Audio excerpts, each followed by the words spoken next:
Hello everybody and welcome to today's Facebook Live. Today I'm here with Danny, who's one of our e-commerce experts, and I'm Rachel and I'm part of the marketing team here at EKM. So today we're going to be talking to you about how to grow and scale your online business effectively. So what you should be looking for on your website in terms of optimization in order to get good conversion rates and things like that. And then we'll be moving on to sort of marketing strategies that you can use to generate some organic traffic, as well as using some paid methods as well. Anything we talk about today, there will be some resources in the description, some links for you to check out if you so wish. So Danny, do you want to introduce yourself? Yep. Hello, my name's Danny, as Rachel's already told you. I'm an e-commerce expert at EKM, so I help with accounts that are looking to grow as businesses and look to continue making sales on their website and move up through the scales of business, really. Wonderful. Okay, so it's going to be a little bit of a discussion. Myself and Danny are kind of going to answer some questions that we get commonly asked here at EKM. We're going to just kind of answer them as best as we can. If you do have any questions for us, please drop them in the comments below and we'll try and get around to them at the end. Obviously, if it's very business specific, then we'll try and get back to you probably after, when we've got a bit of a more concise answer for you. But one of the biggest questions that we sort of see is kind of like, why is it important for businesses to grow and scale? And I think I want to pass this to Danny to start with. So there's a lot to this answer that may be telling people things that they already know, and I apologize if I feel like I'm treading water that you're already aware of, but there's lots of reasons to want to scale up your business. A lot of businesses will find that at some point they get to a cap of where they can actually go based on the infrastructure they have within their business, whether that's to do with storage space, whether that's to do with actually manufacturing the products that they sell, whether that's just sheer staff and manpower involved in the processes. So there's lots of ways that you can improve those things, and you can potentially take some of them out of your own hands to streamline the processes. So whether that's looking at things like order management systems, whether that's warehouse like control, or like third-party systems for storing and distributing your products. But the main advantages to scaling up is if you can identify that you have a need to scale up before you actually hit the point that you can no longer work without scaling up. It allows you to control the speed at which you scale up, and it allows you to make decisions that best suit yourself and your business for that scaling up process. So that can include bringing in new staff members. That means that you're going to get new ideas and new processes put in place. It gives you a chance to re-examine existing processes and see if there's ways that improvements could be made. It will allow you to look at if there's new lines of products that you're wanting to sell. There are some massive advantages to scaling up, but obviously it's also about making sure that it's the right time and the right process for you to scale up. There's no point in just growing exponentially if you've not actually got the sales there, if you've not got the business there to support it. But at the same time, the last thing you want to do is be making lots and lots of sales, which would be fantastic. Nobody's going to complain about that. But then getting to a point where you actually can't keep up with that level of sales and you're on the back foot trying to scale up to support that. Yeah, definitely. And I think especially over the past year, we've seen some customers who did very well because of the lockdown. So a lot of people were going shopping online.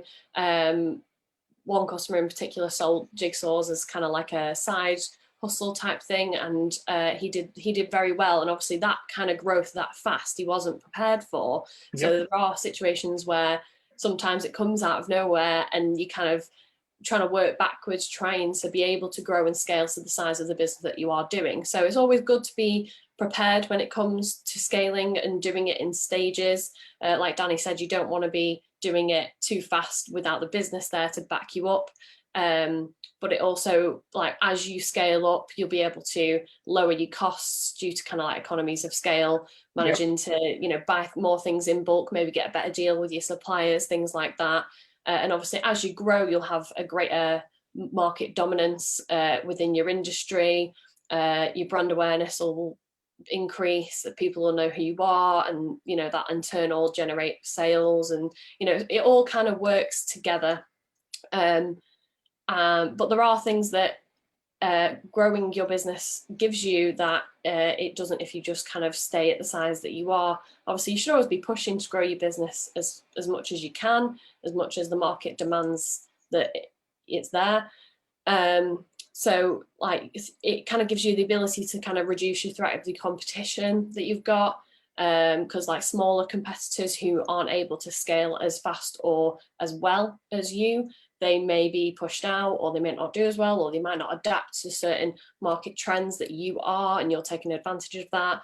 And obviously the larger you grow, the more sort of stable your business is going to be, so you're going to be able to like survive market fluctuations and any sort of like downturns in the economy and stuff like that. As we've seen this year, a lot of businesses have unfortunately closed, but a lot of businesses have opened because there have been lots of gaps in the market. Yep. And obviously the bigger you grow, the more people know who you are, and then you attract the best talent and employees working for you, generating ideas to continue that growth.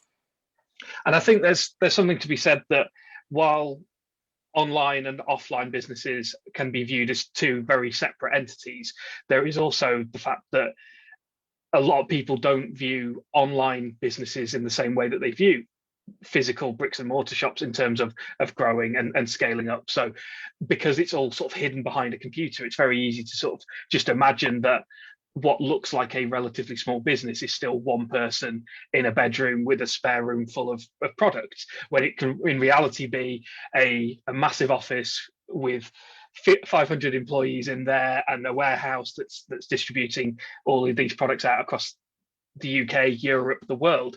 And it's very easy to sort of see an online business only in small scale, when actually there's a lot of very large online only businesses. Yeah, definitely.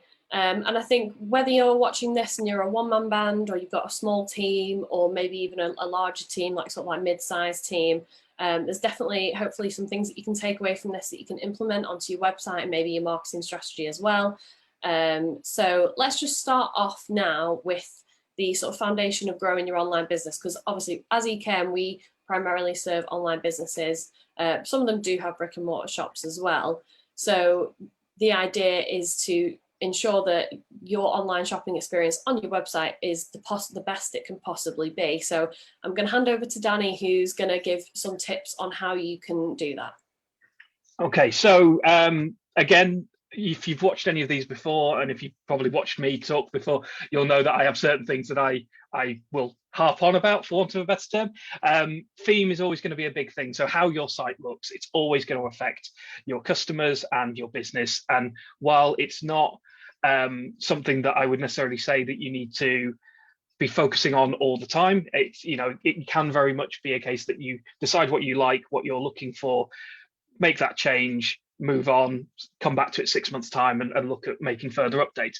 But it is important to find something that you're happy with, because it is going to be your site. It's something that you have to view every day. It's something that you have to make it so that it works for both yourselves and your customers, because again, it's very easy to get focused on the homepage, or it's very easy to get hyper focused on the product page and deciding how they should look, and then not thinking about how easy it is for your customers to then navigate around to find the products that they're actually looking for. Because while a lot of your customers will probably come find your site through Google or Bing or the search engines, and will land on a specific product page, ideally we want them to buy more than one item from you. So if you can make it so that it's as easy as possible once you're in a product page to then also see corresponding categories, related products, any kind of sort of association with other items within the site, it's going to help generate more sales. It's all about making it as easy to use as possible for your customers. Page content is another thing that I will talk about until people tell me to shut up. But the more content you've got on your site, the more information you've got about the products that you're selling, about your site, about your business, the more information that you have spread throughout the site, the better it's going to perform. I'm sure Rachel will probably touch on this in a little bit with regards to like the organic results and things like that. But the more information that you've got on there, the more relevant information that you've got on your page, the better it's going to perform. If I'm looking for, using the example of jigsaw puzzles from earlier, if I'm looking for jigsaw puzzles and I'm typing in that I want a jigsaw puzzle with a duck on it, then I'm going to get given a load of results on Google. But if you sell a jigsaw puzzle that has thousands of ducks on it, and I'm specifically looking for one of those like weird, hard to do ones that have got the same image repeated over and over again, you can't really tell because of all the shapes being the same and so on, then it's worth having as much information about that product in your description so that Google and Bing and the search engines can pick up on it, so that I know that when I'm landing on that page that actually you've got the product that I'm looking for and not just a picture with a jigsaw with a single duck on it rather.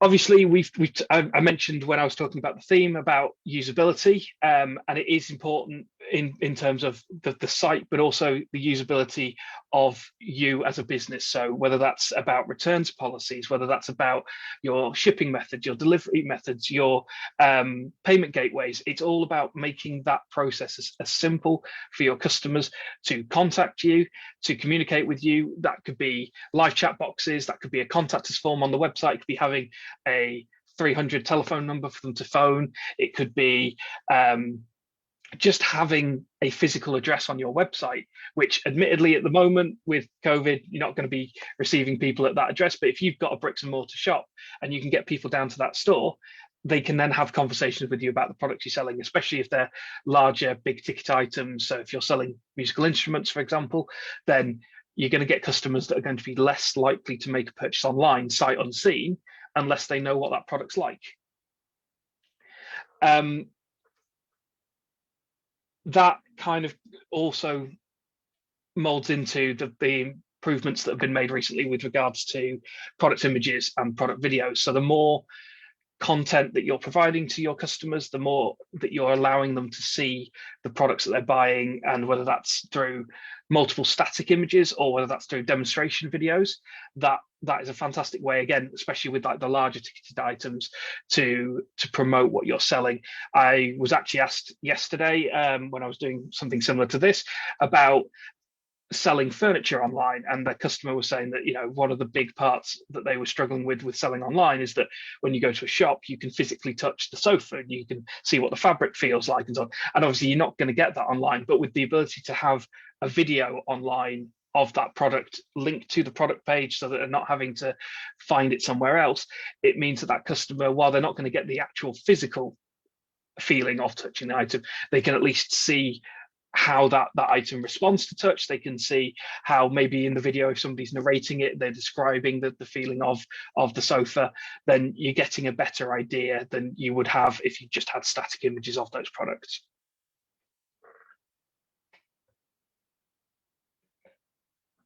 Yeah, that's perfect, Danny. And I kind of want to just also preface that with a sort of like a design and branding side of your website as well.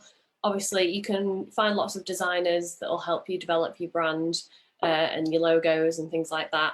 But branding is a very important part of your business because it's what people will recognize you for forever. You know, like the Coca-Cola iconic red, Apple's signature bite out of the logo Apple, you know, those are things that they're known for, as well as like the slogans and things like that. So branding is a very important aspect, and if you should try and get it right from the beginning. So you could work with designers to try and make sure that your design, branding, mission statement, all that sort of stuff, they're all very coherent.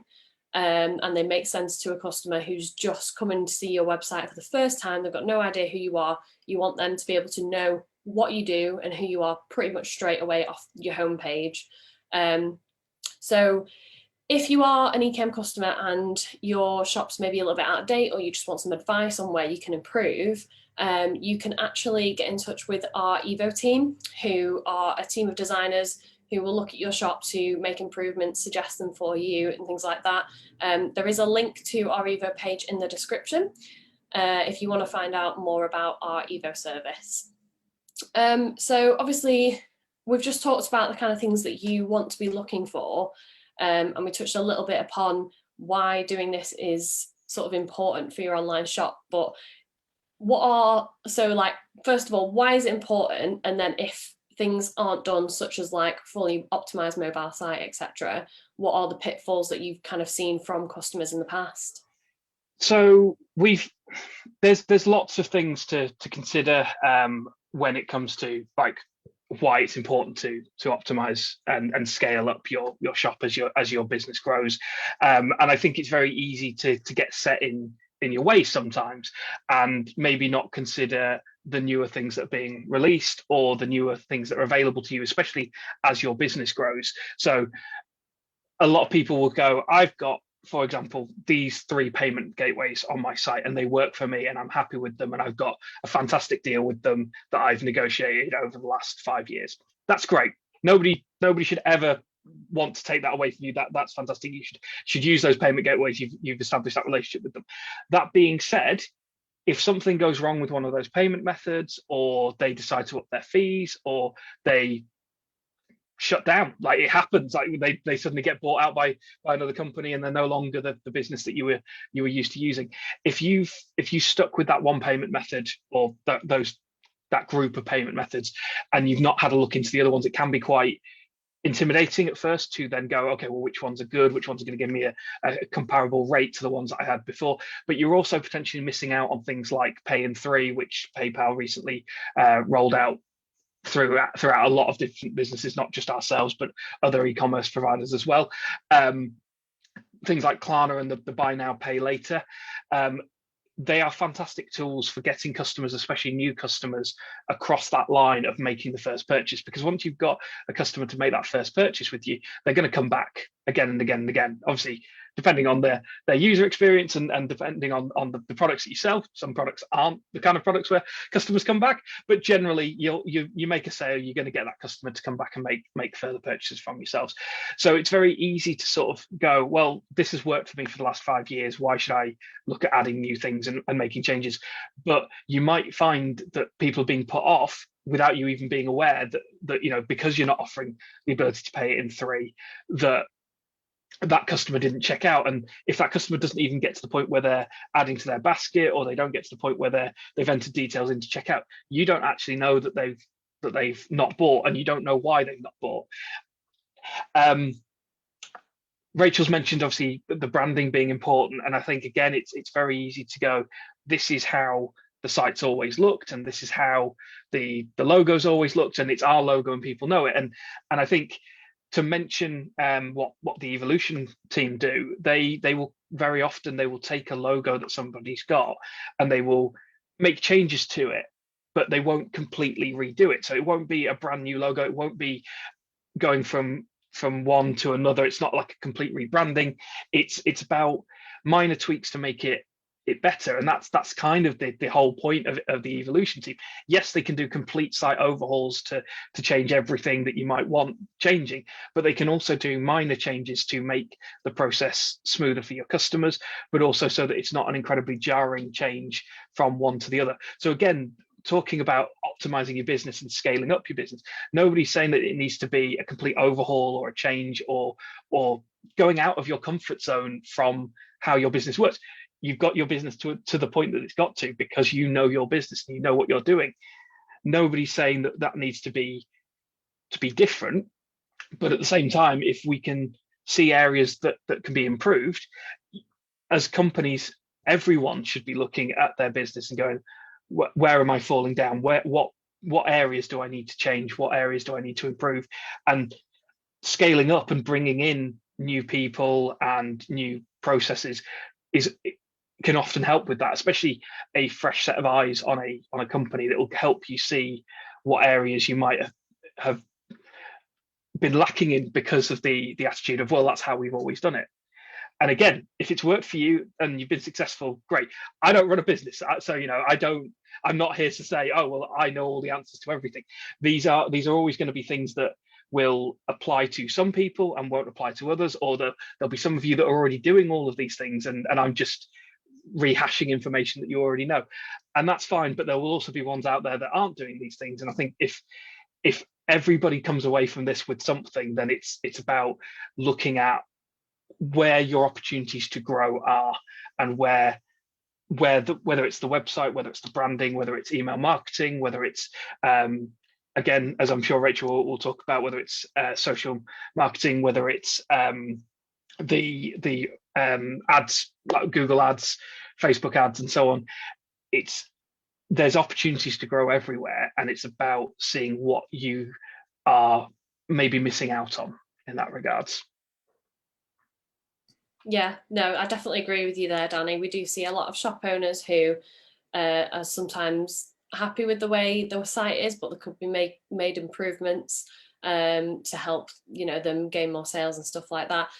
One thing I did want to cover as well while we were here, Danny, because we kind of spoke about this yesterday too, with the reopening of the high street, a lot of online only shop owners are perhaps a little nervous about what that is going to do to their business, how that's going to affect their business.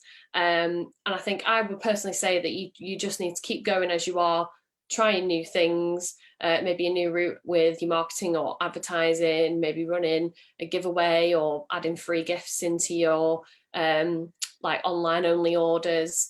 But if you do have a brick and mortar shop then as well, then it's always good to try and do a bit of multi-channel marketing. So promoting your website to your customers in store, telling them, you can get a discount if you shop with us online, sign up for our newsletter and you'll get another discount, or join our VIP members club and you'll get sent, first see kind of like products and things like that. So there's loads of things that you can do to grow your business, both online and offline, and sort of in tangent with each other.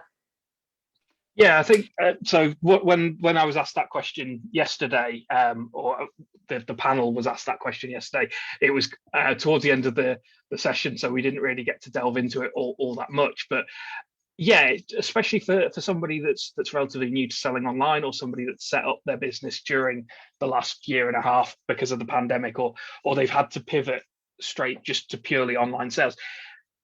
There is a temptation to feel like the physical sales side of things, the bricks and mortar shops can offer things that the online shop can't. And I think that that's true, but I also think that people forget that there's elements to it that online shopping offer that you don't get in the physical shop.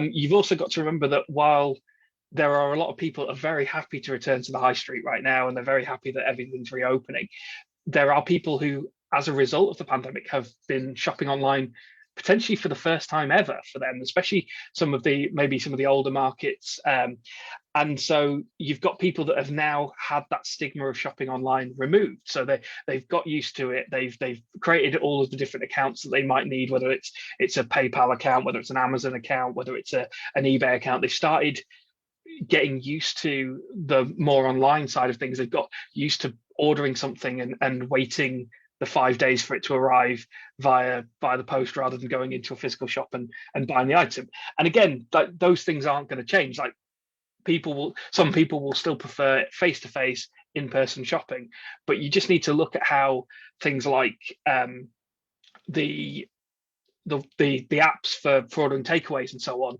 have really kicked into the whole, we're doing it now where we don't actually have to see anybody ever. Like nobody's going to be they'll leave the items at the door and they'll leave. You don't have to have contact with anyone. You don't have to speak to anyone over the phone to actually place the order. You can do it all online. And there's a generation of people who've grown up with that being much more the norm than going into a shop and making that purchase. So some people want to deal with you as a person. Some people would much rather deal with you as an email or as a text box that's doing a live chat back and forth with them. I think it's very easy to get bogged down with, the high street's going to reopen, therefore online sales is going to drop. And I don't think we'll see the same level of growth and the same level of sales that we were getting during the pandemic. But I do think that those sales will stay at a higher rate than they were pre-pandemic. And I think the growth will continue post-pandemic. As I say, maybe not at quite the rate that it was before, but even so, it will still trend upwards. Yeah, I mean, we are still seeing sort of levels definitely higher than 2019 levels, but not quite as high as 2020, which I think was about 100% higher on 2019. So there has been a real big boom in e-commerce, and even if you go on Office for National Statistics, you can see that the total percentage of retail sales, but online, it's just kind of skyrocketed, starting to even out now, but that has been growing for quite at some time, you know, since sort of like early 2000s, late 90s, that's been on a steady upward trend. So e-commerce is definitely here to stay. And I think it's now probably most people's preferred way to shop. You know, people do their grocery shopping online now because it's just more convenient and easier for them, you know, and that's the whole game when it comes to shopping online. You want to make it as easy and convenient for people as possible. And like Danny was saying before, you know, online shopping has benefits that a brick and mortar store doesn't. You know, if you're online, you could potentially sell to anybody in the world, you know, whereas if you're a brick and mortar shop, they have to be in that specific place where your brick and mortar shop is. So there's definitely some benefits to both.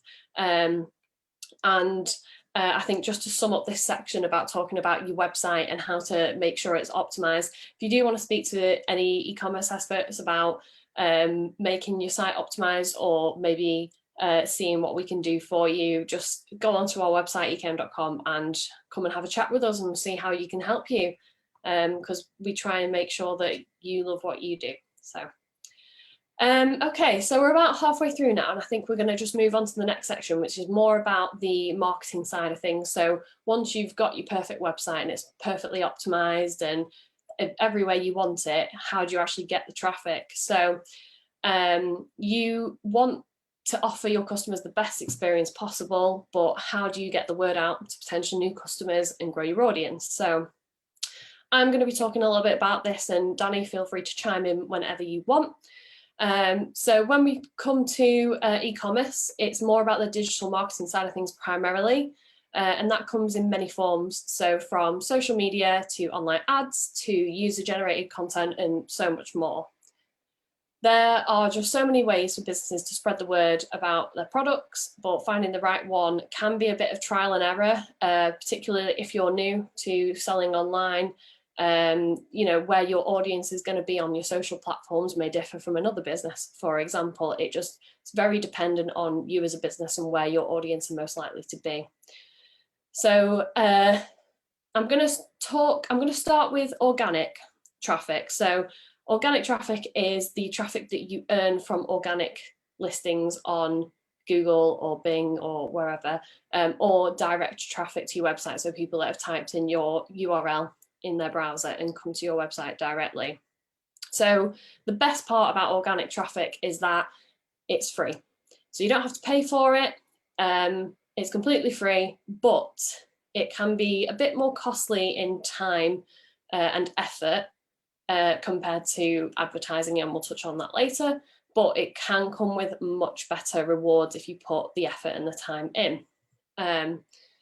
So one sort of strategy, other than sort of optimizing your on-page SEO on your products, which we have lots of guides on our support center, is to run a blog alongside your website, but attached to your primary domain. So, you know, www.yourwebsite.com/blog. So the reason that blogs can be really powerful to earn organic rankings in search engines like Google is because if you are doing the work behind the scenes of optimizing blog content for SEO, search engine optimization, looking at specific keywords that you want to target, and that comes with doing a lot of research beforehand. So knowing what your customers are searching for, what kind of content that you can create around that. So like, let's say if the jigsaw example, you sell jigsaw puzzles, you want to bring organic traffic to your website, your blog is going to want to talk about jigsaw puzzles, but not just, oh, here, we sell jigsaw puzzles, this is what you can get, this is our range. No, it's not like that. You want your content to be very educational and sort of stepped back from the sales side of things. So, for example, if you head over to EKM's blog, we've got loads of advice, obviously, on e-commerce, selling online, marketing, ads, loads of that stuff. So it's all to do with being an online business, but it's basically giving you free advice. So what that does is if you create a piece of content giving advice out about a particular product or how that can benefit your customer, so what problem you are solving for them, and you do good SEO keyword research for that piece and you're targeting a particular keyword, then that can help push that piece of blog content up the rankings in Google. And obviously the aim is to get to page 1 on Google, because everybody knows if you want to hide a dead body, you put it on page 2 of Google. So a strategy that we use to do this is called a cluster content strategy. So there is a link in the description to a blog that will give you a really good overview of what a cluster content strategy is. Now, I will preface this by saying this is a long-term strategy. So don't expect to just do a couple of blogs and expect your rankings to be on page 1 straight away. It's not about that. It's a long-term SEO strategy to help you gain more traffic from your blog content, because if they're coming through from a search on Google to your blog, reading your blog, and then going to other parts of your website, you can then attract new potential customers that you might not have otherwise.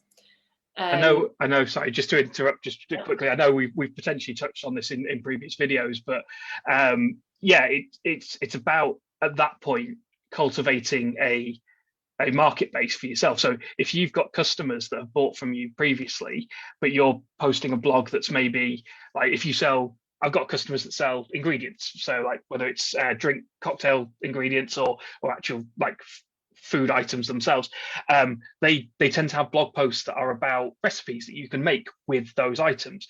But not only does that then feed them traffic for customers that are searching for the cocktail or the foods that the recipes are for, but it will also increase engagement with the people that are already aware of their business. So it's about, if you're selling items that customers are going to come back and repurchase. So obviously drinks items are a fantastic one, because once it's sold out or once they've used up the item they bought from you, they're going to come back and buy from you again.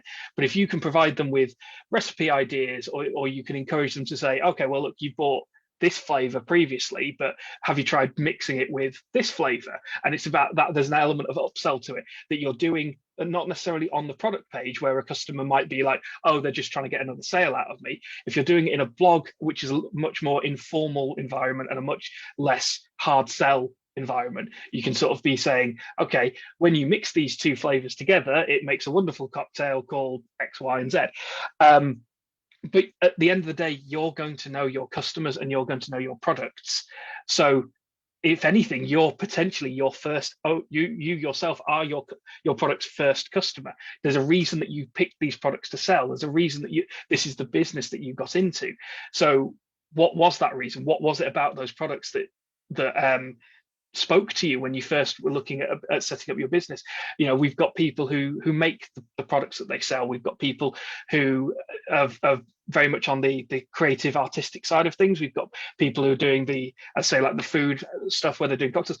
You clearly have a passion for these things. These weren't just I want to make money, because you could do that with any product. So you clearly have a passion for these items that you're selling. And the blog is a fantastic way of getting that passion across and getting that information to customers and getting them to share their passion with you as well. Again, when Rachel was saying about the Jigsaw site and needing to be sort of more informative rather than just being here's a list of the new designs that we've got for sale.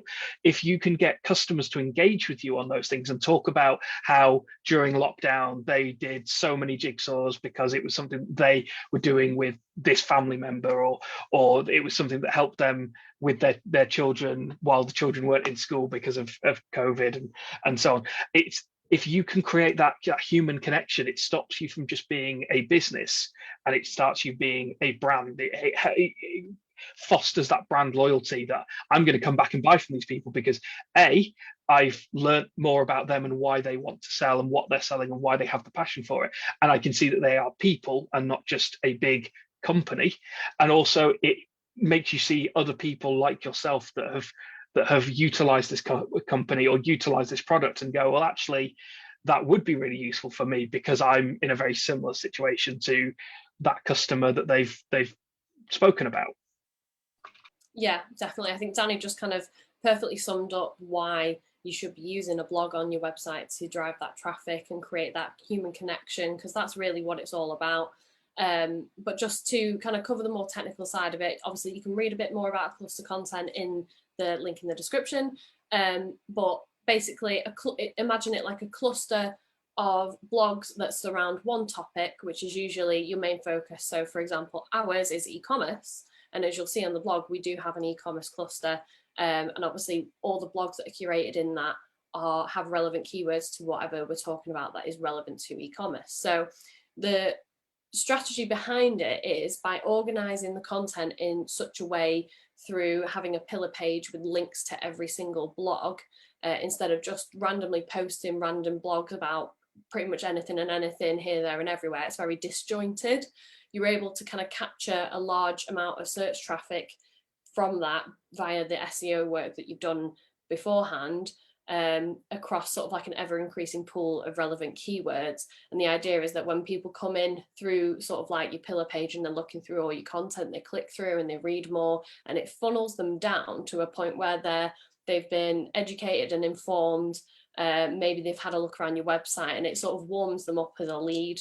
And then they'll maybe purchase from you, or they'll come back with you. And the other really great thing, and we'll touch upon it later about that, is if you manage to get traffic through from organic listings, you can then retarget that traffic with your ads. So it's a win-win, really. But it's not all just about blog content. So let's say you've spent months and months curating this content and it's wonderful and it's working really well for you, you're getting really good rankings with it. You don't just want to leave it there, because you can make it work more for you, if that makes sense. So you want to be able to repurpose that content into lots of different forms of media. So you want to repurpose it into YouTube videos, into Instagram Reels. Even if you're on TikTok, do a little advice video, like a 1-minute advice video on what the best jigsaw puzzle is for children, or repurpose that content into lots of different forms to be able to post across your social media channels. And then you're sort of not having to create something new for each channel, So it's another great way to engage and interact with customers too. You should also treat your social media channels as a valuable sales channel for generating those leads and building the brand awareness that you need, especially as a new business. So make sure that whatever you post on your channels adds value to your audience, or helps them solve a problem that they have, or that they can relate to you through that human connection that Danny was talking about earlier. So you want to make sure that you've got a mixture of different types. So polls, surveys, infographics, videos, live streams like we do today, blogs, customer reviews, and like one of the most powerful bits of content that you can actually use for your social channels is reposting user-generated content. So if a customer of yours has posted on their Instagram, oh, look at this amazing product that I've got, and they've tagged you in the post, repost that on your story, even create it as an actual post, so that people can see that other people are buying your products and they're really enjoying them, so they should too, kind of thing. People buy from people, and user-generated content kind of builds that trust up as well. And the same rule for your social media channels. You should just kind of stay away from the hard sell, and make it a bit more informational and educational, and just try and build the engagement with your audience. Yeah, it's very easy to become jaded about when you're looking at Instagram or Facebook or Twitter or wherever, and you see companies talking about the products they're selling. It's very easy to become jaded about them and just think, oh, this company's just trying to make a sale for me. Whereas, as Rachel's pointed out, people buy from people. So if these companies are engaging with their user base, and if they're retweeting or sharing the reviews that the customers are leaving, or they're showing the unboxing videos and things like that, it enables people as the viewers of that content to go, actually, this is a legitimate business that is providing a product that I actually like. I get to see it as somebody using it. And again, it's very easy to go, they've sent them a free item to get a positive review and all the rest of those things. But you can tell from just like the sheer volume that people are doing of those kind of videos that actually, there's a legitimacy to them. And whether that's reviews on the website, whether that's like as in actual product reviews being left by customers on the website, whether it's posting something on the homepage that's like a link to your Twitter feed that shows these mentions and these retweets that you're doing of people that have bought your products, it fosters that connection, and it fosters that confidence in the business that you're, and of the items that you're selling, which then again allows you to sort of scale up, because if you're growing in that regard, if you're growing on social media, you're going to need to grow as a business to sort of try and keep up with the demand of those sales. And yeah, it's important to have that level of engagement, and people trust the other people that are buying these products much more than they're going to trust businesses. Unfortunately, it's not a bad thing, but it's a not fun truth that, you know, if I see a business just advertising itself that's just paying to be advertised on Instagram, I'm going to be like, well, why should I buy from you? But if I see people that I know talking about this business, or people that are my friends, rather than, like, you know, I'm not saying you need to go and get a famous spokesperson. When I say people I know, I mean, if I see people that I follow on social media, or my friends posting about, oh, they bought this new pair of trainers, or they bought this new drink, or they bought whatever, I'm going to be more likely to go, okay, well, let's give it a try. Let's at least have a look at their website, see what they sell, see if they sell. I maybe don't want that pair of trainers, but they might sell something that I do like. They might sell a t-shirt instead that I really like their logo on. It's going to encourage me to go to that business than it is if I just see a so and so paid X amount for a sponsored ad. Yeah, definitely. It can be a really, really powerful way to generate that traffic from your social channels, and you really want to be aiming for people to be engaging with you. So make sure you're replying to comments, commenting on your followers' posts and things like that. Just being engaging with them. But as I kind of touched on before when I was talking about the organic blog strategy, sometimes businesses maybe don't have as much patience, or they want to start generating sales as soon as possible. So that's where advertising comes in. So our last Facebook Live actually was with Emily, and she talked about Google Shopping and sort of like the benefits of it and how you can utilize it for your business. So I'll just give you a brief overview now, but if you want to go back and have a look at that, it is on our YouTube channel, and it'll be in our posts on our Facebook page too. So the reason we also find that Google Shopping is one of the most powerful advertising tools that businesses have at their disposal is because the return on investment in it is absolutely huge. You could be spending pence per day, or a couple of quid per day on ads. I'm sure Ian in the comments will chastise me for giving bad examples of costs, but you could be spending a couple of quid, 10-15 quid a day, maybe 50, depends on your budget, and that could return thousands if you've got the right ads and the right targeting. And the reason for that is because you're basically bidding for the top place in Google search results, Google Shopping results. So it's right at the very top. You're basically paying for that spot. And it basically means more people will see your product and click on it, especially if they are comparing it to others. You will be sat next to your competitors, but if you have a better price or a better USP, then they're going to be clicking on your ad versus your competitor. So if you do want to learn more about Google Shopping, you can go back and have a look at our last live event, or you can speak to our Google team, who will be more than happy to run you through anything. The link for the page is in the description as well. And I just want to move on to what I just touched upon earlier, is retargeting. So this is also a really powerful way to advertise to people that have already visited your website. So they are already warm leads. You've gained their traffic through your organic blog content, for example, or they've come across you, or a friend has sent them a link to your website, something like that. So maybe they've had a look at a few products around your website, they're just having a bit of a browse, but they're not sure yet, they've not checked out. So what you can do is curate retargeted ads to show them the products that they were looking at in their social feeds. So as they're scrolling through their phones at night, they'll see your ad pop up for the product, and they'll be reminded of it. I think somebody once said that it takes about 7 touch points in a customer journey in order to get them from initial lead to sale. So the more times you can put your product in front of that customer's eyes, the better. So retargeting is such a good way to do it. It can help increase your conversion rates, and branded ads can help keep people dead keen with your business in their minds rather than your competitors. And if you do visit EKM, and you're not a customer, you will notice that you will get our retargeted ads as well. Lots of businesses do this, pretty much all of them nowadays. And you can do the same for yours. So you can also tailor the ads as well. So if someone has visited a certain product, you show them that product in their social media feeds, and they're much more likely to come back and actually convert. And if they do put the product in your cart, I think Google just released an update in the past few weeks. We talked about it on our Talking Shop episode. They will actually now remind them of any items that they've left in a basket and prompt them to check out that product. So even Google are trying to help you out, trying to help your conversion rate.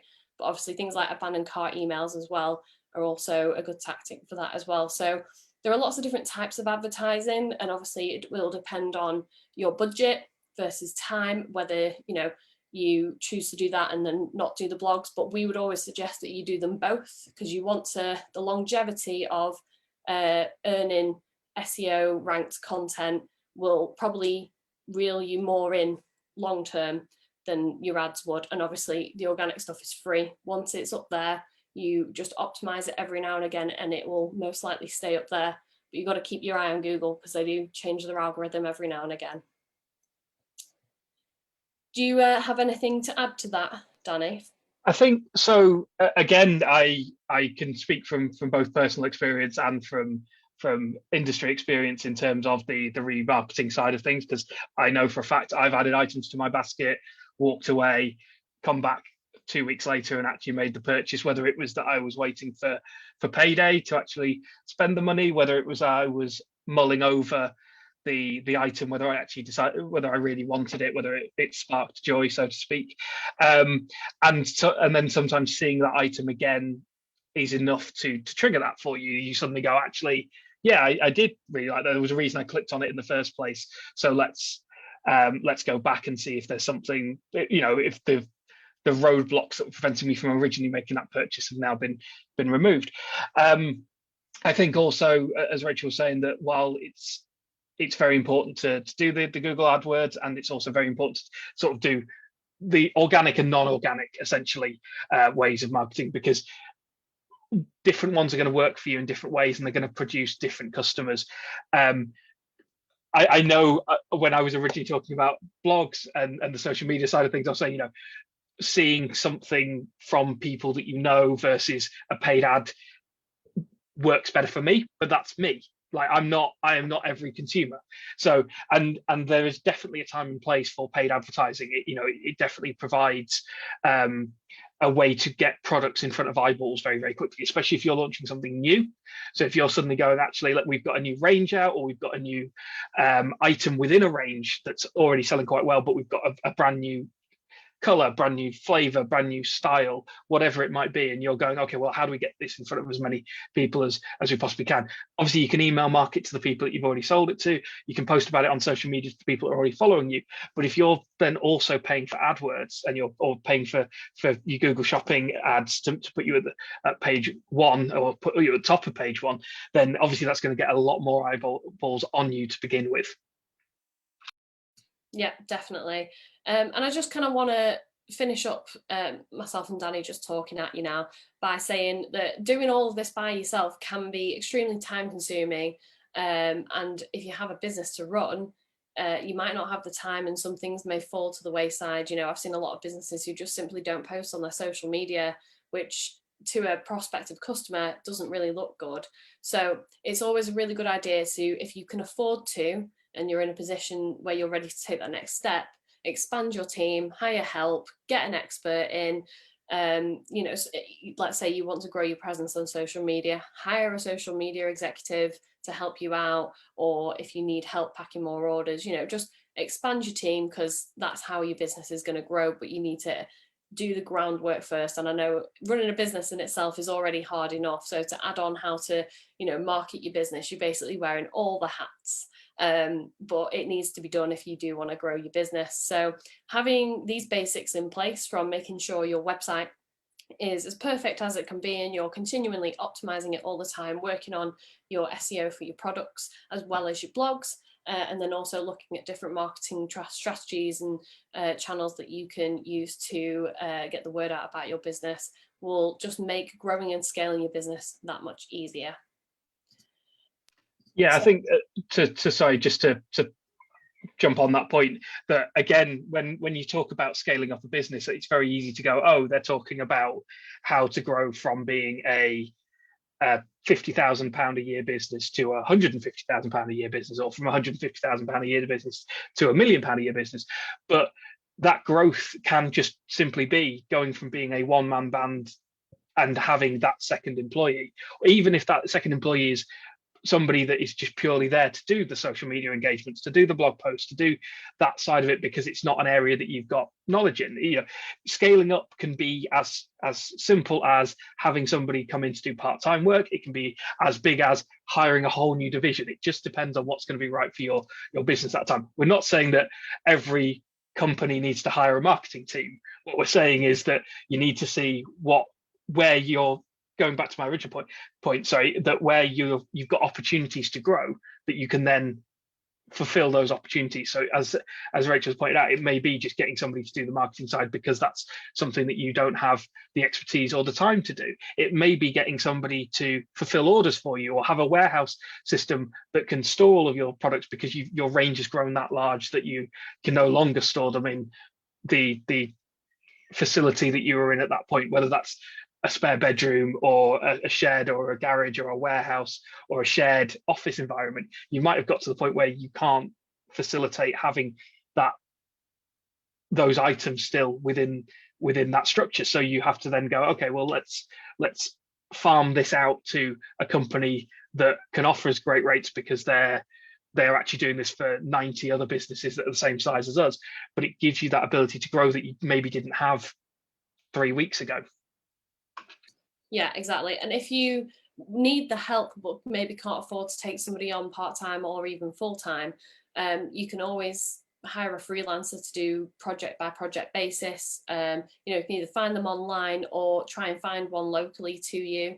And it's kind of like you do a project, you pay them, one and done, and you can kind of pick up and go back to them whenever you want. Freelancers are a really good way to go if you can't afford to take somebody on full-time.